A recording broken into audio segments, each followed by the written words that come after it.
Hello everyone, welcome back to a new mini blog. তো দেখো, আমাদের ছিল একটা বার্থডে বাড়িতে নেমন্তন্ন, তাই সকালবেলা রেডি হয়ে বেরিয়ে পড়েছিলাম। প্রচুর গরম, প্রচুর রোদ বাইরে, কিন্তু কিছু করার নেই, বেরোতেই হবে একদম নিজেদের মধ্যে। তো দেখো, চলে এসছো ওদের বাড়িতে। বার্থডেটা ছিল আমার ননদের। আর ননদ বলতে আমার হাজব্যান্ডের ছোটো মাসির মেয়ে, ও এখনও অনেকটাই ছোট। তো এই যে দেখো, চলে এসছে ওদের বাড়িতে, ওর আশীর্বাদ পর্ব চলছে।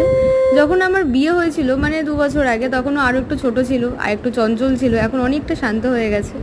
এই যে দুপুরের খাওয়া দাওয়ার পর্ব মিটে গিয়ে এবার বিকালে কেক কাটার পর্ব চলছে। ওই কয়েকজন মানে ওদের ফ্ল্যাটেরই কয়েকজনকে নিয়ে, আর এমনি আমাদের নিজেদের আত্মীয় স্বজনকে নিয়ে করা হয়েছিল, এত গরম তার জন্য।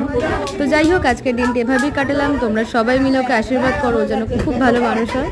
টাটা।